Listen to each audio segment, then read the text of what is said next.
Hey guys, welcome back to the Success Seekers. So it has been a while. It's been over a month since my last video, and I did say I wanted to get these dividend updates out bi-weekly or monthly, and the market's been crazy. There's been a lot of changes, so I'm really excited to dive into it today. Make sure to hit that like button and the subscribe button down below to stay updated. And without further ado, let's get in. I would love to get these out a little quicker than monthly, so we'll try to get on that, but for now, let's head back in and see what a month has done to the portfolio. All right, so here we are on my M1 portfolio. As you can see, I think last video we were teetering right around $1,000. Well, now we're at $1,361.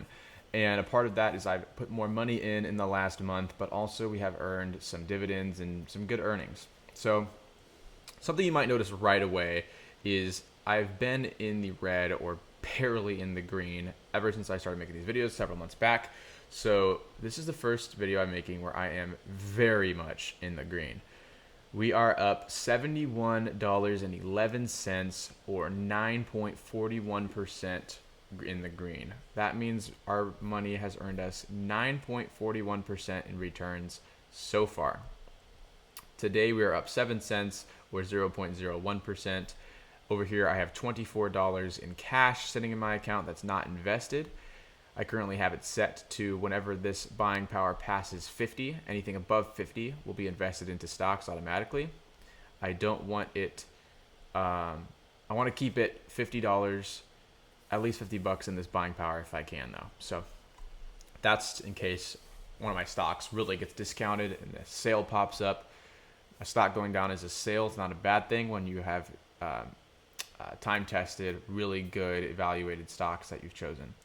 So I want to make sure I have some money in cash in case there's a sale opportunity, a stock starts tanking, I can jump in and buy a lot more. As you can see, recently I did that. That's why I'm under 50 bucks at $24. But yeah, so if we go down here, we can see the dividends earned $12.50 in dividends so far, $58. I'm up $58 from market gain, and these are my slices. Every single sector of my account is in the green. Now, a big part of this is so far since I started this portfolio in June, I have been dollar cost averaging into all these different stocks in the red. I don't think any of them have been in the green since I've started, which means I bought the stock. It started going down. I continued to buy more. It went down further, bought more, down further, bought more, just kept buying. And if any of them did peak into the green, I still bought more, even though my average price would go up. Just kept buying consistently, month to month, week to week, whatever it was. And what happened is I want to say about 3 weeks ago to a month ago, market shot up. We started a bull market. And that means almost every stock will be doing pretty well in comparison to the bear market or a stagnant market. So since we're in a bull market right now and everything's going up, you know what really benefits? The stocks I've been buying in the red, because now there's much more profit to be made off of them because I have low costs of entry. So my core sector up 3% or $11. My grocery defensive sector up 3% as well, $3. Finances up 4%, almost $5 earned on those. 11.96% on the restaurants, up $10. 14% up in industrials. It just keeps going up. Almost $9 on the industrial stocks. 16.19%, almost $15 up on my REITs. I don't even have to click and open to this sector to tell you what's inside it. It is literally just O Realty. And that's up 16%. That's crazy. Everybody was like, oh, O is dead, O is flat, O is dead, don't buy real estate. Well, guess who was? Me. And not to brag, this is just a sense of accomplishment, a sense of reassurance, because it is tough to keep buying stocks when they're going down. But I've done that for months and months at end, and it's really nice to see some of that harvest reaping, some of those results showing from staying committed. And you guys can do this too. I'm no one special. I'm just your average Joe investor, and I've just been picking stocks I like, and I kept buying them and kept buying them. A big difference from when I started investing several years back was don't just buy a stock you like once or occasionally. You have to buy consistently. Dollar cost averaging is your best friend. Keep buying consistently on a schedule no matter what the stock is doing up or down. And then also you'll have better returns on top of that if you invest in a stock that you've done research on, you've done some evaluation on, that you feel confident that the fundamentals are well. So continuing, 22% up in tech, and my energy was actually red the other day. So this is the first time all my sectors are up in the positive in the green because energy is up 3 cents. Wow. So where do we begin? Let's look at the dividends earned in the last month. I think that's a good place to be to start. Let's take a look. Earned dividends. Okay, so it's going to do them by sector over here. So let's go to a better breakdown by going to the activity. Let's see. Where's the activity at? The net cash flow should be activity. Yep. All right. So we're going to go to activity type, dividends, only dividends. Positive withdrawals, take those out. Take out cash movements and position changes. All right. So since we last made a video, I think it was right about here, we've earned 49 cents off jepi on November 6th, 8 cents on Deere, 4 cents on MasterCard, 48 cents from O Realty. Apple paid us 2 cents. Costco paid us 3 cents.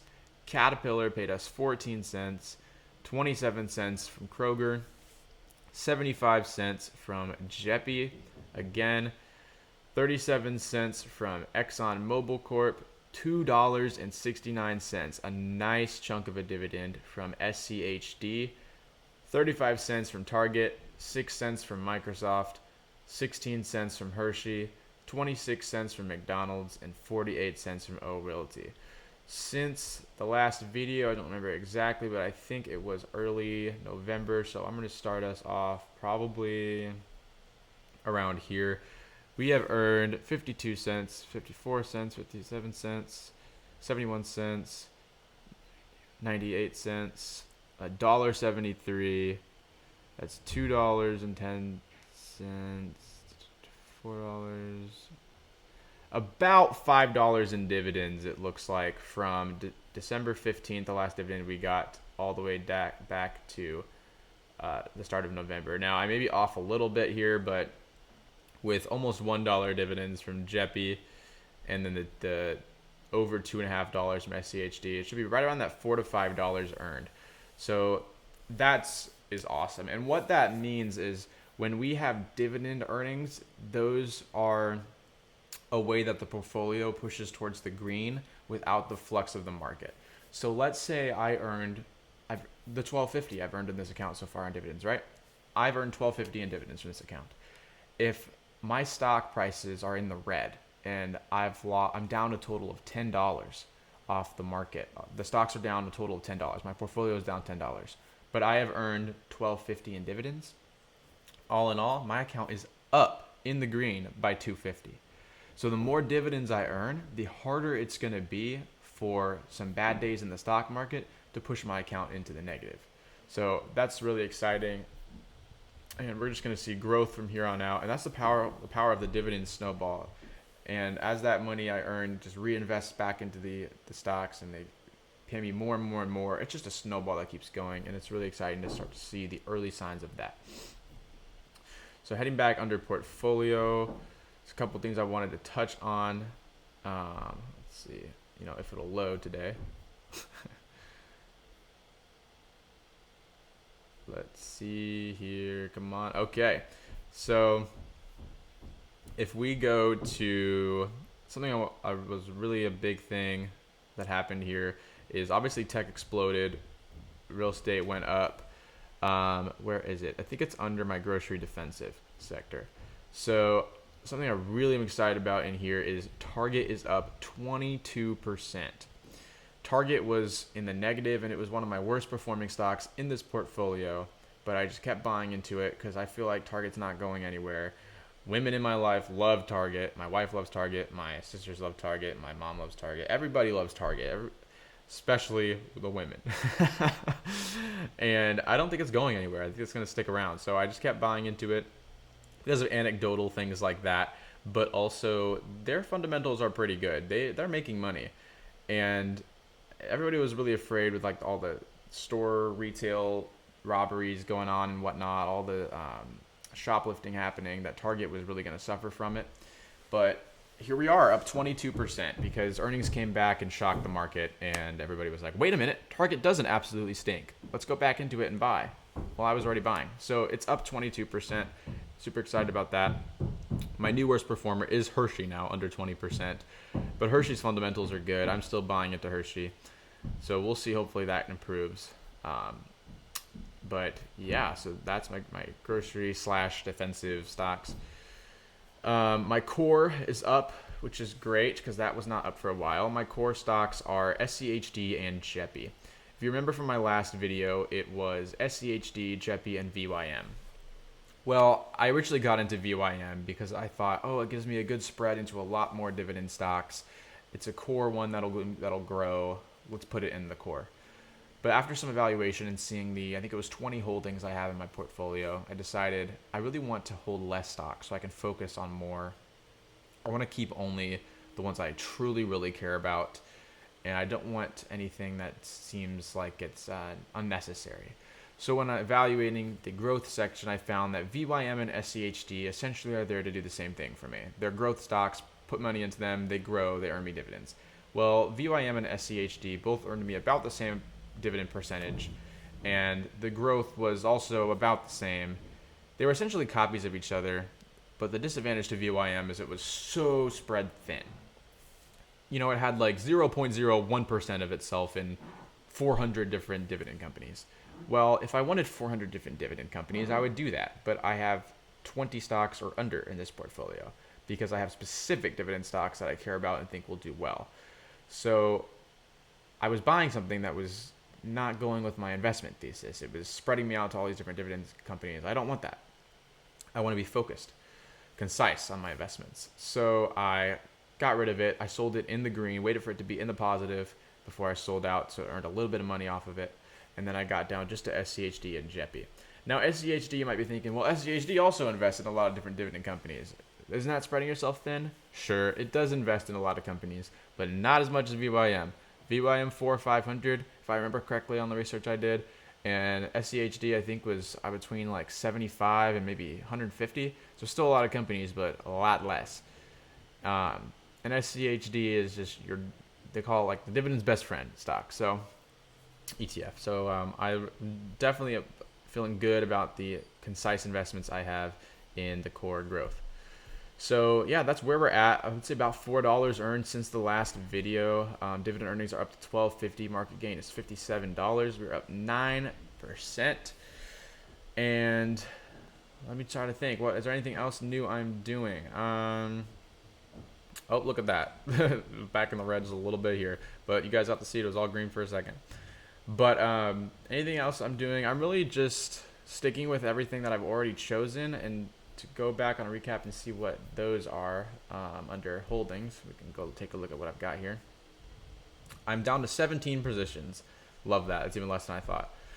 So my positions are schd, jepi, O Realty, ExxonMobil, Texas Roadhouse, MasterCard, Deere, JP Morgan, Kroger, McDonald's, Caterpillar, Hershey, Target, Apple, Microsoft, SMH, which is semiconductors ETF for things like NVIDIA, AMD, those things. Costco, up 20%.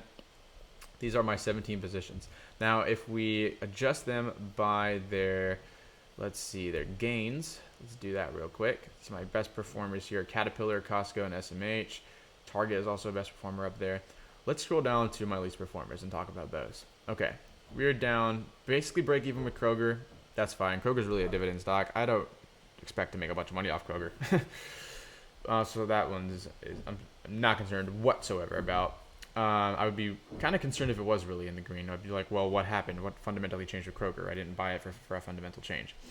ExxonMobil down 1%. Oil, it fluctuates. Hershey is down 12%. This is the loose cannon, as you can see here, versus everything else. This is like, might make you think, whoa, that's that's the runt of the group. Why don't you cut it off? Not yet. It's something I have considered, of course, but thinking about the difference between when I originally bought it versus now, it's like it's still a core part of my portfolio. So that's something I'm going to be hanging on to for a while. But yeah, so that's where we're at, and I'm going to just keep pouring money in and keep you guys updated. So go ahead and hit that like and subscribe, and I'll see you guys later.